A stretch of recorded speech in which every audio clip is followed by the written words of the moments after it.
Good evening, everyone, and thank you for joining us. As part of the Return to Office Implementation Committee, we are here to present our plan to address the challenges surrounding the implementation of the new RTO policies and the enforcement of social media restrictions within Employment and Social Development Canada. These policies, introduced by the Treasury Board Secretariat, aim to enhance workplace culture, foster collaboration, and streamline government operations. However, they have raised significant concerns regarding employee morale, work-life balance, and alignment with public service values. Our task is to navigate these complexities by developing a clear transition strategy that supports the ethical culture of ESDC and ensures the successful implementation of these directives. Next slide, please. Since the onset of the COVID-19 pandemic, the federal public service shifted to remote and hybrid work arrangements. In response, the government introduced a new RTO policy in September 2024, mandating that public servants work in office at least 3 days per week under the common hybrid work model. The stated purpose of this policy is to enhance collaboration, foster workplace culture, and improve overall productivity. However, this directive has sparked significant resistance among employees, especially those hired during the pandemic, who have never worked in a traditional office setting. Employees have voiced concerns about the negative impact of returning to the office on their work-life balance, mental health, and productivity. The policy has also led to a rise in criticism on social media, with federal employees using platforms like Reddit to share their experiences. This opposition has been further exacerbated by inconsistencies in how the policy is being enforced across various government departments. In addition to these concerns, logistical challenges have emerged. The government's office space reduction initiatives mean that some offices no longer have enough desks to accommodate all employees. Additionally, some employees face job relocations, which disrupt their daily routines and commuting patterns. Unions have also raised objections, arguing that the government failed to adequately consult employees before implementing the RTO policy and expressing concerns that budget cuts under the Refocusing Government Spending 2 initiative could lead to job losses. The RTO mandate raises an ethical question. Can it balance the government's digital transformation goals, employee well-being, and the needs of both employees and the public? Next slide, please. In response to growing resistance to RTO and public servants using social media to voice dissent, the Treasury Board Secretariat has introduced 2 new directives. The first, effective June 1st, 2025, mandates public servants work in office at least 4 days per week to improve collaboration, consistency in RTO policies, and operational efficiency. A full classification review will also begin March 1st, 2025, to determine which roles require full-time office presence, remain hybrid, or can be remote. The second directive, effective March 1st, 2025, imposes strict social media restrictions, prohibiting employees from publicly criticizing government policies, even on personal accounts, with disciplinary action for violations. These new directives aim to enforce RTO compliance and curb the use of social media to challenge government's decisions. But they have also raised ethical concerns about restricting employees' freedom of expression and their ability to engage in open discussions about workplace policies. Next slide, please. The implementation of RTO and social media policies at ESDC faces unique challenges due to its decentralized workforce. By October 2024, RTO compliance fell to 73%, highlighting the difficulties of a one-size-fits-all approach. Limited office space, especially in smaller regional offices, and resistance from field-based employment and training advisors, some of whom must relocate to rural areas, add to the complexity. Additionally, ESDC has a predominantly young and diverse workforce, with 60% under the age of 30, a digitally savvy demographic that expects flexible work environments. Additionally, unions have emphasized the need for more flexibility and consultation, particularly for those in regional roles, while also raising concerns about social media restrictions. Our implementation plan will ensure a balanced, ethical approach that promotes employee well-being and delivers excellent service to Canadians. Now I will pass it along to my colleague Erica for an overview of what constitutes an ethical workplace. Next slide, please. As my colleague outlined, ESDC faces significant challenges in implementing the RTO and social media directives. These policies have sparked concerns about employee well-being, workplace culture, and professional integrity. At the core of these concerns are 2 key ethical tensions. First, the tension between the RTO mandate and employee sense of well-being speaks to a disconnect between what the mandate asks of public servants and what they feel they need to provide quality service to Canadians. The mandate calls for relocation and physical presence in the office, while employees challenge the productivity of in-person work. especially in the context of limited office space, the depersonalization of these spaces, and the lack of collaborative workplace solutions. Second, a clear tension exists between public servants' right to free speech on social media and the professional norm of neutrality embedded in the Westminster administrative model.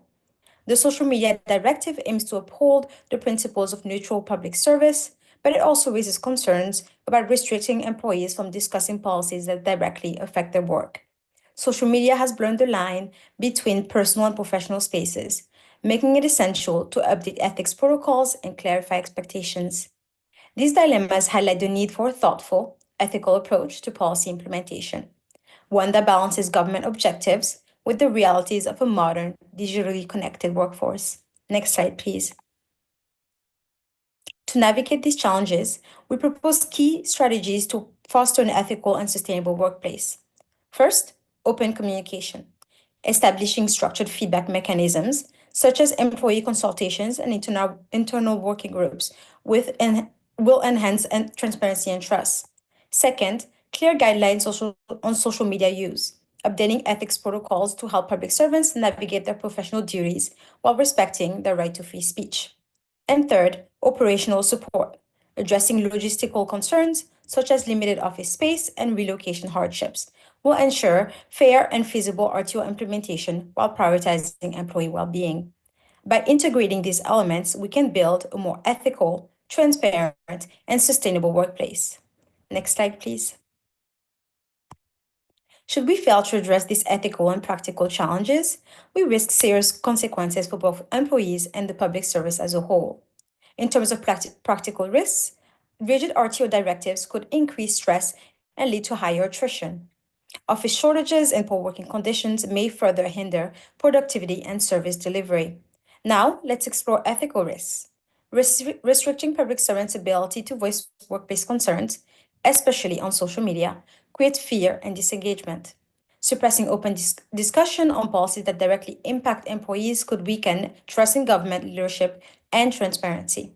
In the long run, failing to find a balanced approach may undermine both the effectiveness of these directives and the long-term sustainability of the public service.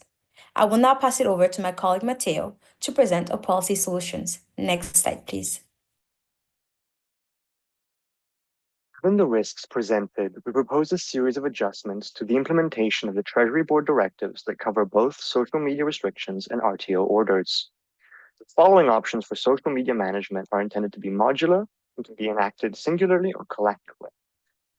They begin with option 1, prevention and education. This involves updating existing social media training modules in the short term, and subsequently mandating a second round of training to accommodate for the new directives, whether modified by option 3 or not, to reduce confusion as much as possible.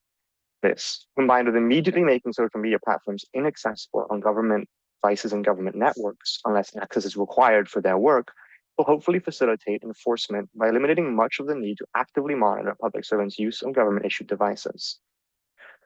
The second option establishes an official ESTC working group tasked with collecting employee feedback from across the department using monthly walk-in sessions, town halls, and other methods in order to create an outlet for feedback that is not covered by existing mechanisms and in the medium term, reduce the perceived need for public complaint.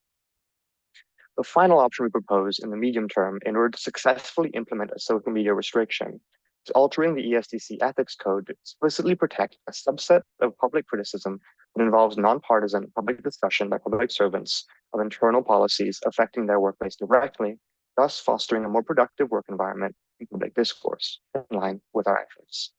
Slide, please. RTO-related proposals are also modular. However, these are intended as cumulative, unlike the social media options.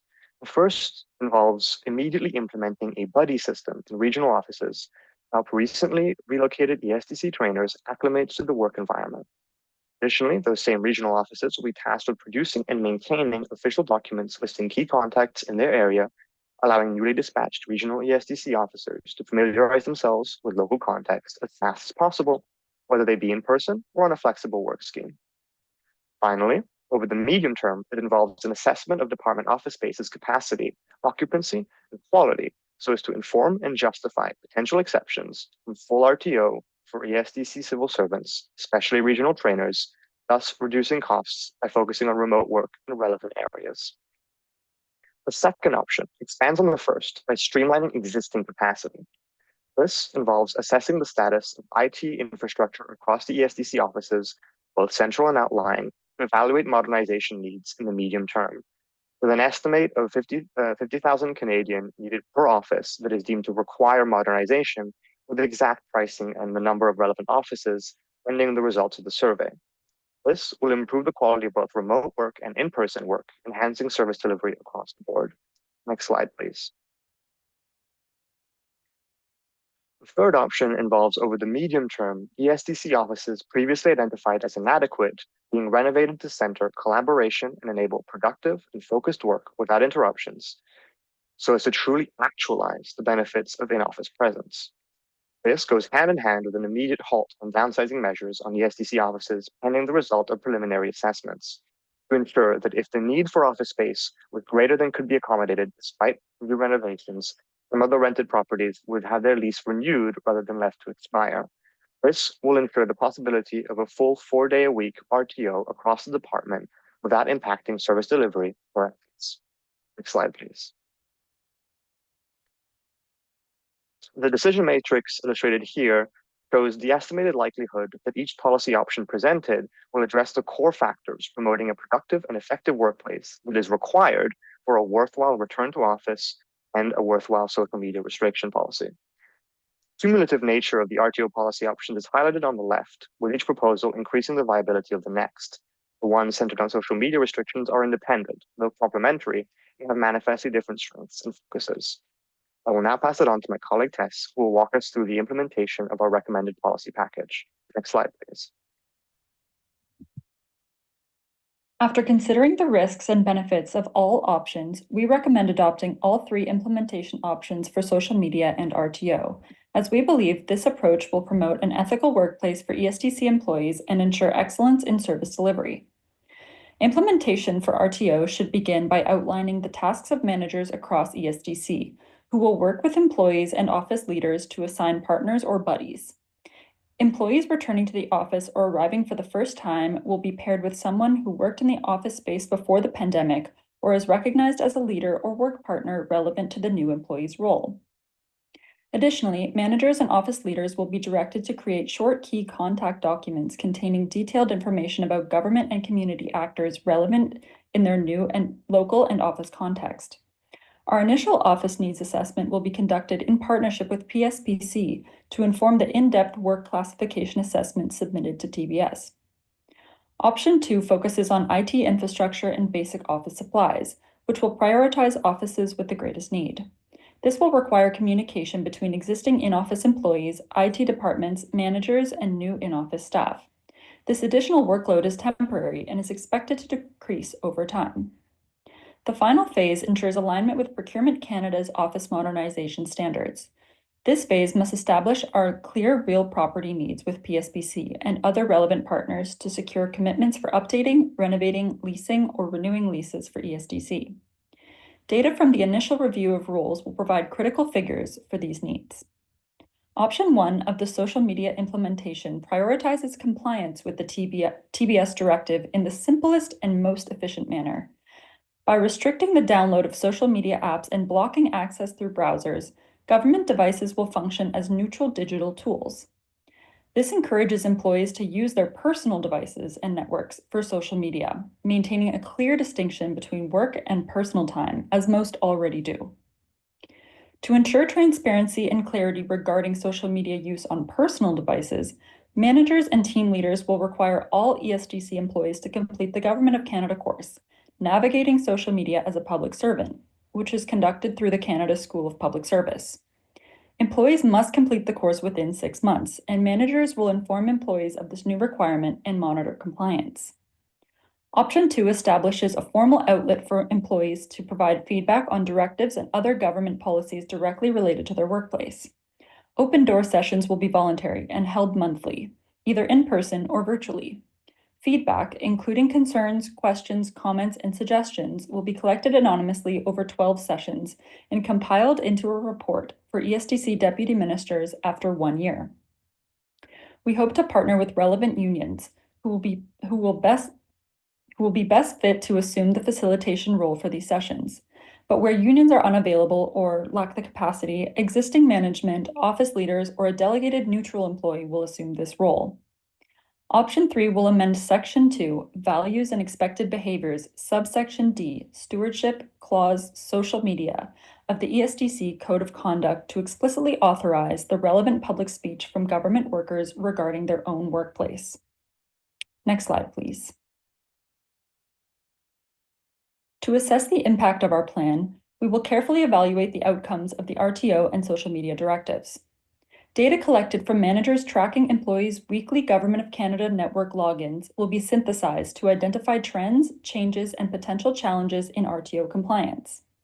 Our target compliance rate is 90% by the end of the first year, when accounting for exceptional circumstances such as approved leave, illness, and other exemptions. Issues with attendance may be subject to investigation by deputy ministers once weekly reports are submitted. So managers should be sure to keep a record of who is on leave or who has exemptions. Based on the results of the one-year report, we can reassess the need for strict RTO compliance monitoring. Monitoring of social media use on government devices is expected to be minimal, with low-risk exceptions for employees who do require social media for work. Compliance enforcement will remain status quo, apart from ensuring social media access on government devices is effectively restricted. Workplace culture and employee satisfaction will be assessed through changes in feedback reports from monthly sessions. We aim to see shifts in feedback, ensuring that core concerns such as transparency, alignment of government policies, and employee needs upon returning to office are being addressed or are in the process of being resolved where feasible. The one-year report will be public, shared with employees, and used to inform future policy directions. We recognize that some phases of implementation will take longer to yield results, which will be considered in our assessment.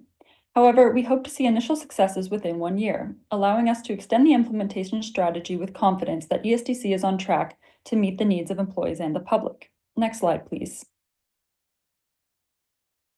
Our key messaging towards our ESDC employees will be centered around well-being, trust, and solution-oriented actions. Due to widespread confusion among ESDC employees regarding a clear, centralized direction for RTO, it is critical to communicate our planned steps and the rationale behind them. If our proposed approach is adopted, all managers will receive a comprehensive document detailing these policy directives.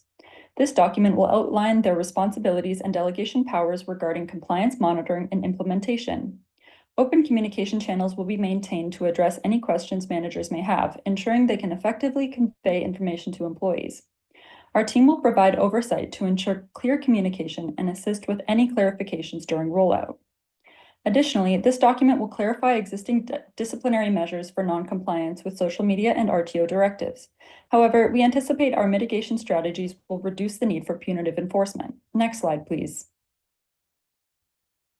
In summary, an ethical workplace within the Canadian government requires providing a healthy, safe, and equitable work environment for its occupants to support them in providing the best service for Canadians. If taken individually, the options we propose aim to mitigate some of the negative effects of the inherent contradictions we have identified between RTO directives and the real space downsizing mandate. However, they still must rely on more flexible remote work to achieve the ethical workplace standard we have outlined. However, when all three RTO and all three social media options are taken together, they can work together to provide the conditions for RTO to be implemented in a manner consistent with promoting an ethical workplace culture where employees feel supported. We believe that ESDC has an opportunity to be a leader in modern governance by setting a clear RTO and public expression standard based on strong ethics and excellence in service delivery. Now is the time to fully invest in the workplace so that ESDC is prepared to support Canadian citizens into the 21st century and beyond. Thank you for your attention, and we are now ready to answer any questions you may have. Well, you're our last T, and it's always hard to go last, but I want to thank you so much. It's obvious to me and to this panel members how much work you put in this last week. I will say from a personal perspective, my mother went to Sir George Williams University when I was, younger than I am now in the late 60s. And my child graduated from Concordia and very happily. And it pisses me off that I have a daughter that probably is older than you. So I'll get over it. I'm going to pass over the questions to my colleague, Suzanne. Thank you, Noah. Thank you very much, committee. That was a wonderful presentation, and I thank you for the hard work and the effort you put into looking for solutions. I'm just going to take a couple of minutes to ask you about the social media strategy. Now, you said very clearly that there is already an understanding of the distinction between work-related and personal use of social media. You talked about IT infrastructure shutting down any links to social media, so that devices, unless needed for the work in ESDC, would not be linked to social media. Right now, the directive states very clearly that public servants who comment on any issue on which the government has taken a public position cannot do so during work hours or in their personal time. Are you considering a suspension or holding in abeyance enforcement until you work through the social media strategy?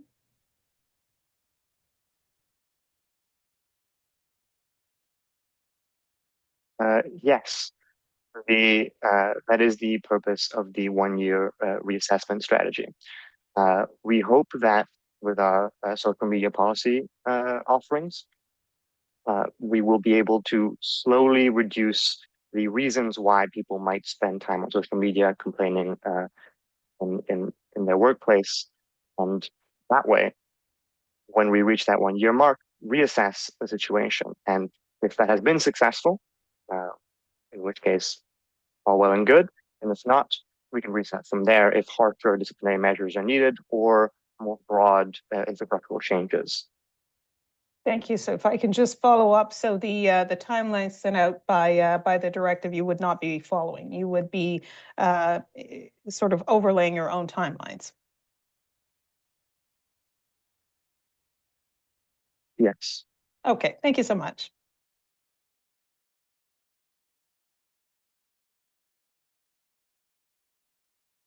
Thanks, Noah.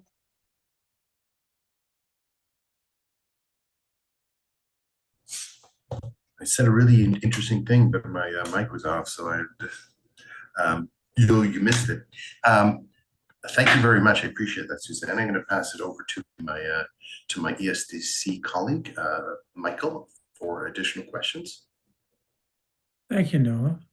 Just wanted to follow up on the relocation mention that you make in the communications slide on slide 14. You talked about the fact that we recognize, this is on solutions-oriented key messages, we recognize the challenges of RTO, including relocation. And the relocation issue seems to be of a great deal of interest to our minister, as you know. And I'm curious to know how the relocation thinking and implementation strategy you have in mind, how does it fit into your options analysis? It wasn't clear to me where that slices in. Yes, of course. I'll be taking this one as well. The relocation is in our first option. We meant for RTO, we mention an assessment of existing office spaces, capacity-wise and occupancy-wise. The idea there is to be able to give actual support, numbers, evidence for the report that the SEC will give to the Treasury Board over the planned timeline that they presented, for the assessment of which roles need to be able to return to office. We expect that without the higher level options, option 3, for example, for RTO being enacted, there will be difficulties returning the amount of personnel into the offices that is planned while still maintaining service delivery and ethics.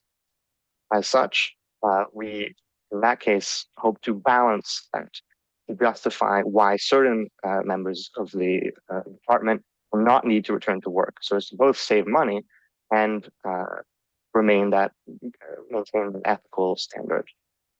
This goes doubly so for the remote areas where people will be sent. Thank you. Thank you so much. I'm going to pass it to my colleague Guy to ask some questions. Thank you. I'll ask a very brief question. It's an excellent presentation, very easy to follow. I just wanted to invite you to elaborate, just picking up on Suzanne's point, on the distinction between commenting on policies and commenting as a Government of Canada employee on one's working conditions. Both would be equally prescribed by the Treasury Board directive.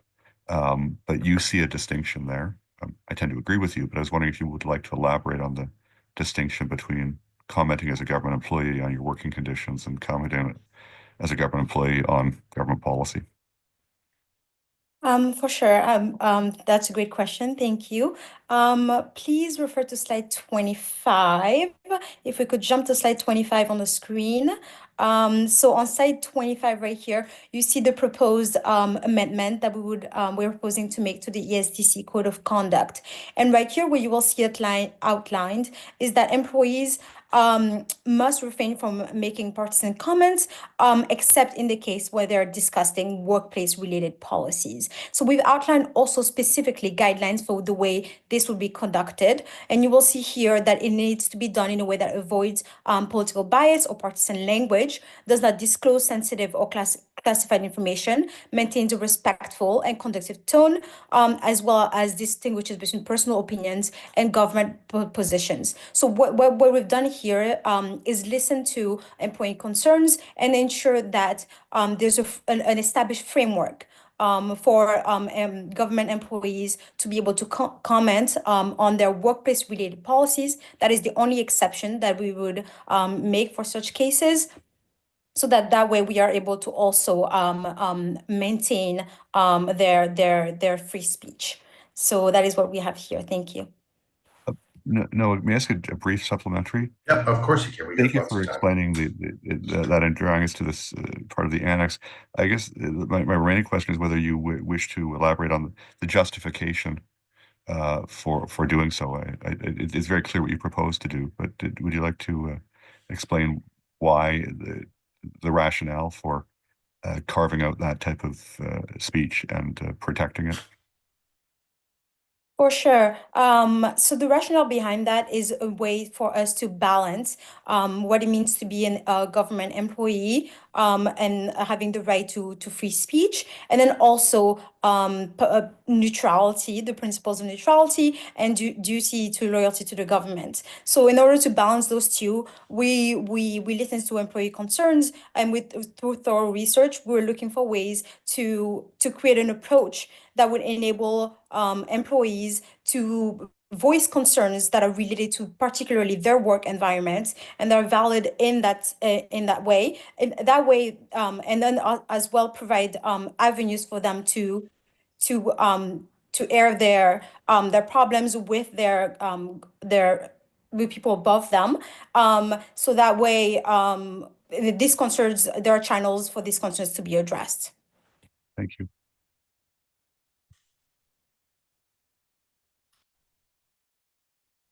Thank you very much. I know we have about a minute and a half left. I'm going to actually pass this over to Stefania. I don't know if probably a final question from you, Stefania. Okay, thank you, Noah, and thank you everyone for the presentation. So my question is around the implementation and what you think. Can you comment on what you think might be some of the easier aspects of implementing your proposed plan, and what might present bigger challenges for you in implementation? Yeah, so I can take that question. So for the first part of your question, we feel that the social media restrictions are actually the easiest part, because it's clear that we are addressing the directive from TBS. So we are clearly just completing that task, but also it's helping our employees to, helping our employees to adhere to that need that we have. without kind of adding on this more monitoring, this more nitpicking, which we want to avoid because we feel that that kind of could feed into more distrust between the employer and the employment. And the second part of your question, the challenges, we think that reconciling the real downsizing mandate with our proposal for RTO might be one of the biggest challenges, but we anticipate that if the government wants to promote alignment amongst all of its policies, then that will be a requirement. So we are going to work the hardest on that section. Thank you. And thank you so much for your advice, team. We welcome all of this advice for our consideration.